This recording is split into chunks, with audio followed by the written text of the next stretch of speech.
नमस्कार मित्रों, हमारे इस ज्योतिष के चैनल कर्मण्य योग में आप सभी का स्वागत है। जैसा कि आप सभी को मालूम है, इस समय भारत में चुनावी माहौल बना हुआ है। भारत में इलेक्शन होने वाले हैं। तो इस इलेक्शन के अंदर हर तरीके से इसके परिणाम की एनालिसिस, सभी लोग के मन में एक जिज्ञासा है कि इस इलेक्शन का परिणाम क्या होगा और क्या स्थितियां देश में बनेंगी इलेक्शन के रिजल्ट आने के बाद। तो आज का ये जो मैंने वीडियो बनाया है, इसके अंदर कोई ये एनालिसिस नहीं करने के लिए कि किसी की कुंडली ये है, उसकी ये महादशा चल रही है, उसकी विजय होगी, इसकी पराजय होगी। इस वीडियो में सिर्फ ये एनालिसिस करेंगे कि पीछे पूर्व में जो ग्रहों की स्थितियां रिपीट होती हैं, जिस पर्टिकुलर कोऑर्डिनेट पे कोई प्लैनेट होता है, फिर वापस वो वहाँ आने के बाद में क्या स्थितियाँ बना सकता है, क्या पीछे का स्टैटिस्टिकल डेटा एस्ट्रोलॉजी के अंदर जो घटनाएं घटी हैं उसके हिसाब से आज कौन सी महत्वपूर्ण नक्षत्र के अंदर इस समय ग्रह का ट्रांजिट हो रहा है, ग्रह का गोचर कौन सी राशि में, कौन से नक्षत्र में, तो उसका क्या परिणाम हो सकता है आगे आने वाले भविष्य में। तो सबसे पहले मैं अभी तो जो एक सिंपल चीज़ है, कल 11 तारीख है, आज ये मैं वीडियो शाम को बना रहा हूँ। कल का नक्षत्र क्या है? कल पहला दिन है इलेक्शन का, जिस दिन वोटिंग का शुभारंभ होगा। ज्योतिष के अंदर किसी चीज़ की शुरुआत या beginning of any event is very very important. जैसा कि हम देखते हैं किसी व्यक्ति का जब जन्म होता है, उसी समय की ग्रह की स्थितियाँ को ही हम कुंडली बोलते हैं। तो कल कौन से नक्षत्र में ये इलेक्शन होने जा रहा है, सबसे महत्वपूर्ण चीज़ ये है इस समय देखना कि कल का नक्षत्र क्या है और उस नक्षत्र का प्रभाव क्या है और उस नक्षत्र के पीछे पास्ट में किस तरीके के इवेंट देखे गए हैं उस नक्षत्र के अंदर, और आने वाले समय में कौन सा ऐसा पॉलिटिकल लीडर है इस देश के अंदर, कांग्रेस, बीजेपी या और जो भी क्षेत्रीय पार्टियां हैं, उनमें कौन सा ऐसा लीडर है जिसकी कुंडली के हिसाब से क्या स्थिति बन रही है, उसकी कुंडली में उस नक्षत्र का क्या प्रभाव है, कल का जो नक्षत्र है। तो जैसा कि मित्रों आप सभी को मालूम है, कल 11 अप्रैल 2019 को पहला दिन है जिस दिन वोटिंग की शुरुआत होगी। किसी चीज़ का आरंभ ही सुनिश्चित करेगा कि विजय किसकी होगी। शुरुआत का पहला दिन ही सबसे महत्वपूर्ण है किसी भी कार्य की संपन्न किस तरीके से हुआ, किसी कार्य की सफलता और असफलता, जो उसकी बिगिनिंग है, जो उसका पहला दिन है, जो उसका प्रारंभ है, वहीं से सुनिश्चित होती है। ये ज्योतिषीय सिद्धांत है। भारत के अंदर जो ज्योतिष है वो नक्षत्र को बहुत महत्वपूर्ण मानती है और हर नक्षत्र की एक एनर्जी है, एक हर नक्षत्र की एक शक्ति बताई गई है और हर नक्षत्र का एक प्रभाव है। और दो ही महत्वपूर्ण ग्रह हैं, सूर्य और चंद्र।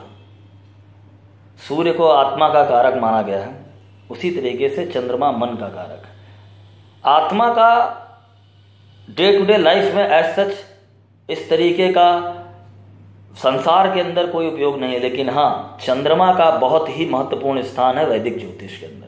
चंद्रमा जिस समय, जिस राशि में, जिस नक्षत्र में ट्रांजिट करता है, गोचर करता है, उसी को हम बोलते हैं आज ये नक्षत्र है। तो कल का पहला दिन है, जो मुहूर्त है इलेक्शन का, जिसमें इलेक्शन शुरू होने जा रहा है, कल आर्द्रा नक्षत्र के अंदर वोटिंग शुरू होगी। मित्रों, आर्द्रा नक्षत्र के बारे में कुछ महत्वपूर्ण चीज़ें हमको समझनी होंगी। इस नक्षत्र का प्रभाव क्या है, क्योंकि यही पहला दिन डिसाइड करेगा who is going to be the winner in this election. कौन विजयी होने वाला है, ऐसा कौन सा पॉलिटिकल लीडर है इस देश के अंदर जिसका संबंध इस नक्षत्र से है, और अगर संबंध इस नक्षत्र से नहीं है तो इस नक्षत्र के भूतकाल में क्या परिणाम हुए, ये नक्षत्र की शक्ति क्या है। आर्द्रा नक्षत्र एक डिस्ट्रक्टिव नक्षत्र है, यह रुद्रीय नक्षत्र है, यह रुद्र का नक्षत्र है। हर नक्षत्र का एक देव कहा गया है। आर्द्रा नक्षत्र का जो देव है वो रुद्र है। ध्यान रहे, रुद्र और शिव में फर्क है। शिव कल्याणकारी हैं, बट रुद्र इज विनाशकारी। मैं यहां पे ये नहीं कहना चाहता हूं कि ये नक्षत्र क्या करेगा, किसका विनाश करेगा, पर मैं ये जरूर बताना चाहता हूं कि पूर्व में इस नक्षत्र में कौन सी महत्वपूर्ण घटनाएं देखने को मिली हैं।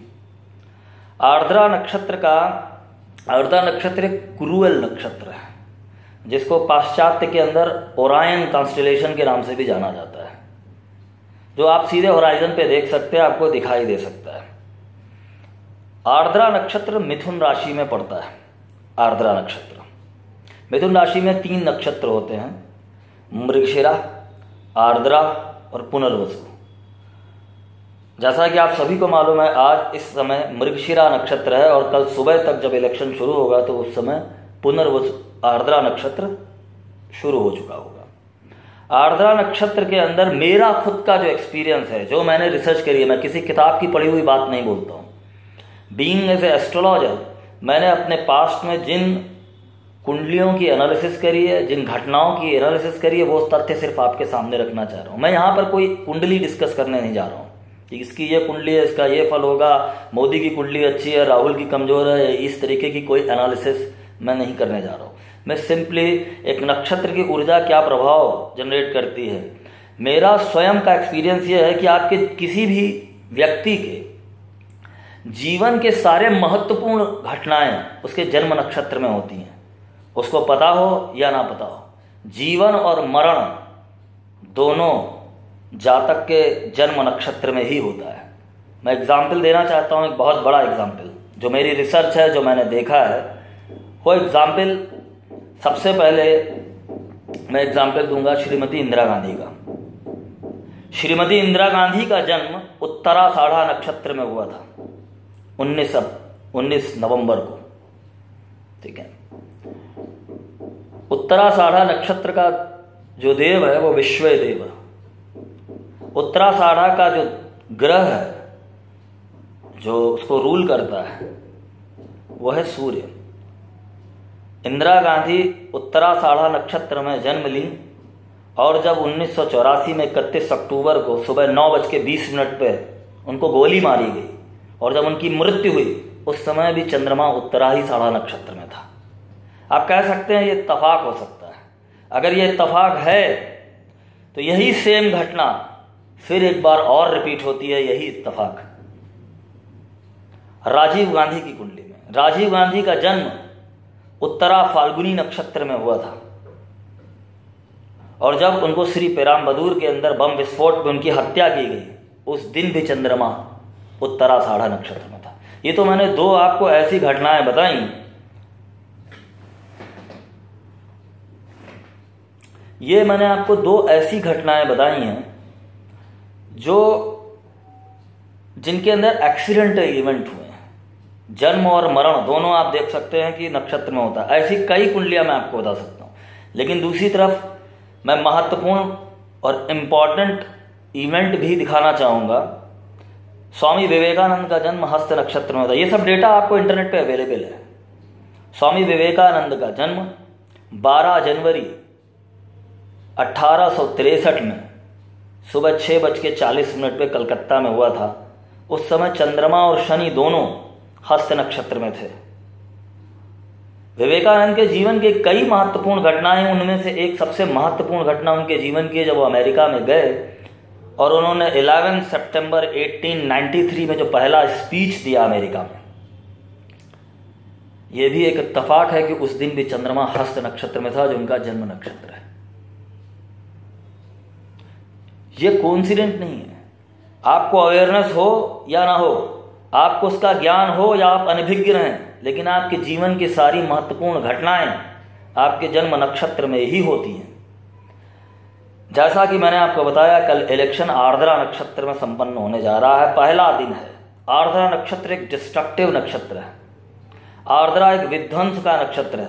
मैंने आर्द्रा नक्षत्र में बहुत सारी हत्या, मर्डर, विनाश, बंबई में बॉम्बे के अंदर जो 26/11 हुआ, ये इंटरनेट पे डेटा अवेलेबल है।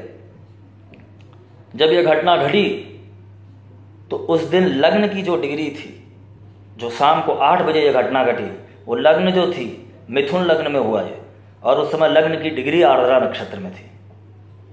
जब अमेरिका के अंदर वर्ल्ड ट्रेड सेंटर गिरा है 11 सितंबर को, तो उस दिन भी राहु आर्द्रा नक्षत्र में गोचर कर रहा था। ये कोई इत्तेफाक नहीं है। मैंने तमामों चोरी की घटनाएं, ये मेरे पास रिसर्च है, मैंने देखा है कि जहाँ कहीं पे भी कोई भी घटना कोई ऐसी होती है जहाँ पे किसी तरीके का केओस क्रिएट हो जाता है, उपद्रव क्रिएट होता है, तो हमेशा वहाँ पर मैंने एक ही नक्षत्र देखा है, आर्द्रा। हर नक्षत्र का एक प्रतीक है, कुछ 12 चीज़ें हैं जो एक नक्षत्र से जुड़ी होती हैं। हर नक्षत्र का एक देव होता है, एक नक्षत्र का एक सिंबल होता है, एक प्रतीक होता है, और एक नक्षत्र का एक ग्रह होता है। तो आर्द्रा नक्षत्र का जो देव है, डाइटी ऑफ दैट नक्षत्र is Rudra, it is a नक्षत्र ऑफ रुद्र, और इसका जो सिंबल है इट इज टीयर ड्रॉप, आंख से बहता हुआ आंसू। आंख से आंसू तभी बहता है जब किसी विध्वंस की घटना के बाद में सिर्फ एक ही चीज रह जाती है, आंख में आंसू। जैसे आपने 26/11 में देखा होगा, जब यह घटना घट गई तो सिर्फ लोगों की सिवाय आंखों में आंसू के अलावा और कुछ नहीं था।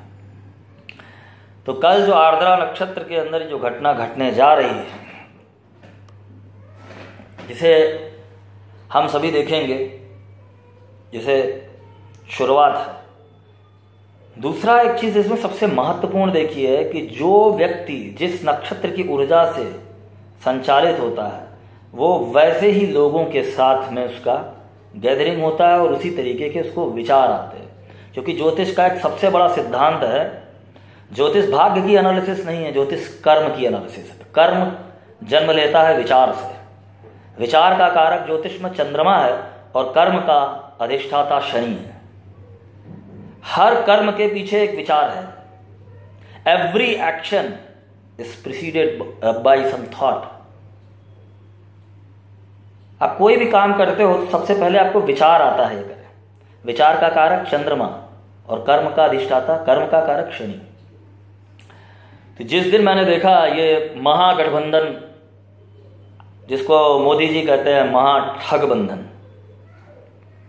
जब कलकत्ता में ये सारे विपक्षी लोग मोदी जी के विपक्ष में खड़े थे, आपको जान के आश्चर्य होगा, उस दिन भी ये नक्षत्र आर्द्रा नक्षत्र में ही चंद्रमा था।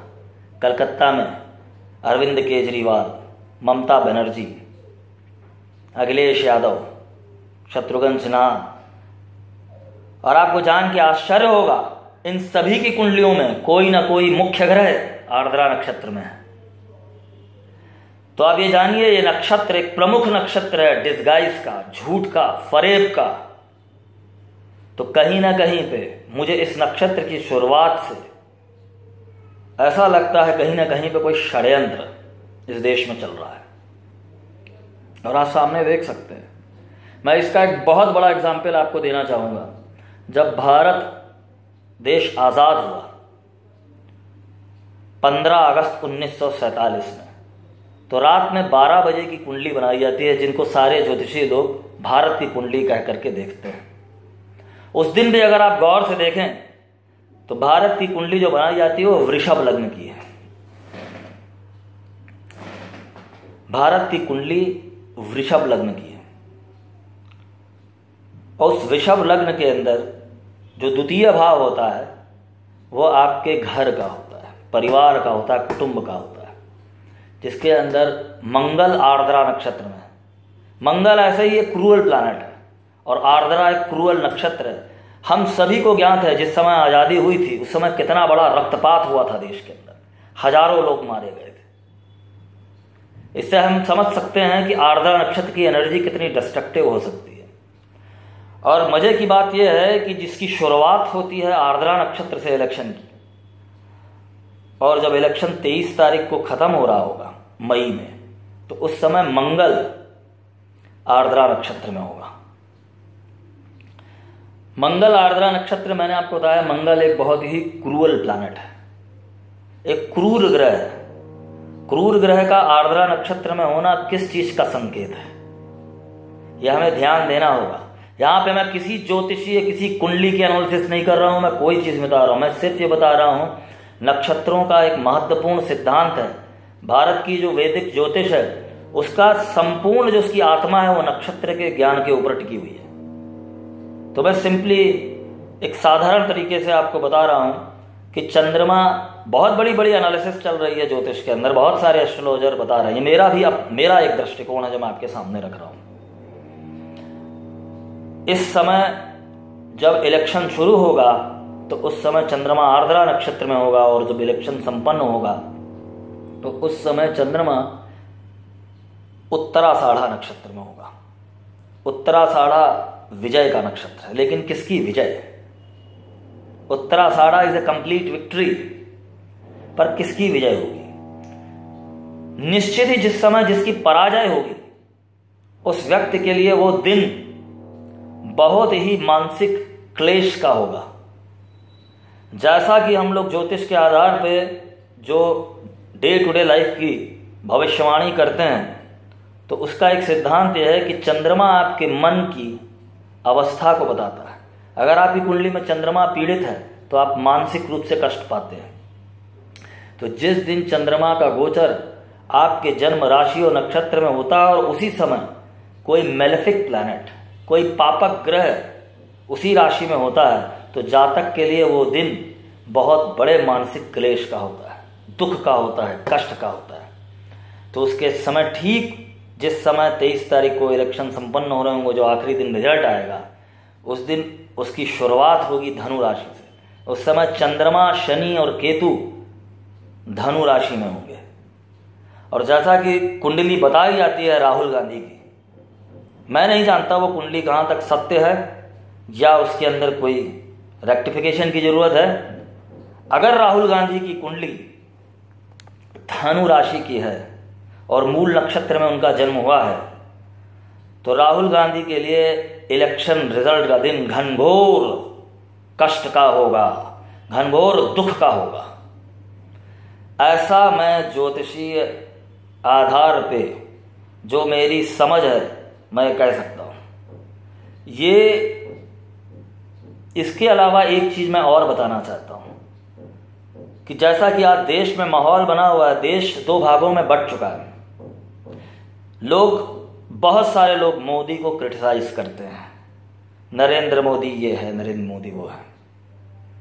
लेकिन मैं आपको गौर से एक चीज और देखनी चाहिए, यह एक दैवीय लक्षण है किसी भी नेता का कि अगर वो उस व्यक्ति के प्रेजेंस में समाज दो भागों में बंट जाता है। अगर किसी व्यक्ति को आप देख करके या तो उससे प्रेम करते हैं या उसको गाली देते हैं, उसको देख करके आप उदासीन नहीं रह सकते। तो ये एक बहुत बड़ा दैवीय गुण होता है जो कि नरेंद्र मोदी के अंदर सामने से दिखाई देता है। आज वर्तमान समय में देश में नरेंद्र मोदी से ज्यादा experience, I am not saying काबिल, मोस्ट एक्सपीरियंस पॉलिटिकल लीडर इस देश में कोई भी नहीं है। Experience in terms of what, क्या अनुभव है? नरेंद्र मोदी ने 2 टर्म चीफ मिनिस्टरशिप गुजरात में देखी, 5 साल प्राइम मिनिस्टर रहे। He is the most experience. जहां पे राहुल गांधी जो एक सपना देखते हैं, दिवा सपना, जो एक स्वप्न देखते हैं, utopian dream which is never coming true, जो वो स्वप्न देखते हैं, उनका एक दिन का भी राजनीतिक एक्सपीरियंस नहीं है राष्ट्र को चलाने का। मैं यहां पे किसी का पक्ष नहीं ले रहा हूं और किसी की मैं भर्त्सना नहीं कर रहा हूं, लेकिन मैं आपके सामने तथ्य रख रहा हूं। अगर आपको मेरी बात में सत्य दिखाई देता है तो आप भी इस इलेक्शन का परिणाम यहीं इसी जगह देखेंगे। तो आर्द्रा नक्षत्र से मेरा कहना यह है कि लोग इसको कैजुअली ना लें। ये एक बहुत ही गंभीर और बहुत ही क्रूएल नक्षत्र है, और मैंने इस नक्षत्र के अंदर तमामों अपहीवल की घटनाएं, एक्सीडेंट की डेथ मैंने होती देखी हैं। मैं आपको एग्जाम्पल देना चाहता हूं, जिसके पास भी राजीव गांधी की हॉरोस्कोप हो, अगर वो ज्योतिष जानते हैं तो उनकी कुंडली के अंदर राजीव गांधी की कुंडली सिंह लग्न की बनाई जाती है और उनकी लग्न में 5 ग्रह हैं जिसके अंदर सूर्य चंद्रमा दोनों हैं लग्न में। उनकी सिंह राशि, सिंह लग्न और पूर्वा फाल्गुनी नक्षत्र उनका जन्म हुआ था, और पूर्वा फाल्गुनी नक्षत्र में ही उनकी मृत्यु हुई। और राजीव गांधी की कुंडली में जो सबसे बड़ा प्रबलतम मार्केश होता है वो शनि है। मारक वो ग्रह होता है जो आपका जान ले ले, जो आपकी जीवन ले ले। तो जीवन में कुंडली के अंदर 7वां और छठा खाना प्रबल मारक बोला गया है। कुंडली में 6th हाउस का लॉर्ड होकर के शनि आर्द्रा नक्षत्र में है, लग्न के ऊपर दृष्टि देता है। तीसरी दृष्टि शनि की सबसे क्रूरल दृष्टि होती है। तो ये इनकी कुंडली में अगर कोई अच्छा ज्योतिषी होगा तो खाली नक्षत्र देख के बोल सकता है। और अगर आप देखें तो राजीव गांधी के जीवन में पहले से कुछ ऐसी घटनाएं हो रही थी, लेकिन लोग उनको देख के समझ नहीं पाए। लेकिन मैं फिर भी आज जो बताना चाहता हूं, ये मैं इसलिए वीडियो मैंने बनाया है क्योंकि अभी जितने भी ज्योतिषीय भविष्यवाणियां हो रही हैं उनके अंदर इस चीज को मैंने किसी भी व्यक्ति को इस चीज पर बोलते हुए नहीं सुना। नक्षत्र इतना महत्वपूर्ण होता है। मैं आपको बताऊं, जब भारतीय जनता पार्टी 6 अप्रैल 1980 में 11:45 पर अस्तित्व में आई, उस समय चंद्रमा ज्येष्ठा नक्षत्र में गोचर कर रहा था। यह कोई इत्तेफाक नहीं है कि जिस व्यक्ति ने इस पार्टी की फाउंडेशन रखी उसका स्वयं का जन्म ज्येष्ठा नक्षत्र में हुआ है, Shri Atal Bihari Vajpayee, and he became the first prime minister of Bharatiya Janata party. उसके बाद यह कोई इत्तेफाक नहीं है कि दूसरा प्राइम मिनिस्टर भी वृश्चिक राशि का है, जिसकी लग्न की डिग्री ज्येष्ठा नक्षत्र में है और जिसका जन्म वृश्चिक राशि वृश्चिक लग्न में हुआ है। वृश्चिक राशि में 3 नक्षत्र होते हैं, पहला विशाखा, दूसरा अनुराधा, तीसरा ज्येष्ठा। इत्तेफाक से नरेंद्र मोदी की लग्न में तीनों नक्षत्रों का प्रभाव दिखता है। लग्न की डिग्री ज्येष्ठा में है, लग्न में पड़ा हुआ चंद्रमा विशाखा में है, चंद्रमा अनुराधा में है, और लग्न में पड़ा हुआ मंगल विशाखा नक्षत्र में है। भारतीय जनता पार्टी अस्तित्व में वृश्चिक राशि में आई और वृश्चिक राशि के ही 2 प्राइम मिनिस्टर इस देश में बने। तीसरा एग्जाम्पल मैं आपको देता हूं, जब उत्तर प्रदेश में भारतीय जनता पार्टी की एक जबरदस्त विजय हुई, जिस समय योगी आदित्यनाथ शपथ ले रहे थे, 17 अप्रैल या 17 मई था, मुझे एग्जैक्ट डेट मालूम, 2017 में, उस दिन भी चंद्रमा ज्येष्ठा नक्षत्र में था। यह इत्तेफाक नहीं है, it is designed in that way. ये नक्षत्र की शक्ति है। और ये मैं आपको बताऊं, हर ग्रह का जैसे एक सिंबल होता है, एक प्रतीक होता है, उसी तरीके से अनुराधा नक्षत्र का प्रतीक कमल का फूल है। यह कोई इत्तेफाक नहीं है कि वो पार्टी वृश्चिक राशि में बनती है और उसका सिंबल ही कमल का फूल है। यह नक्षत्र की ऊर्जा है, इसे समझना होगा। यह नक्षत्र की ऊर्जा किस तरीके से काम कर रही है।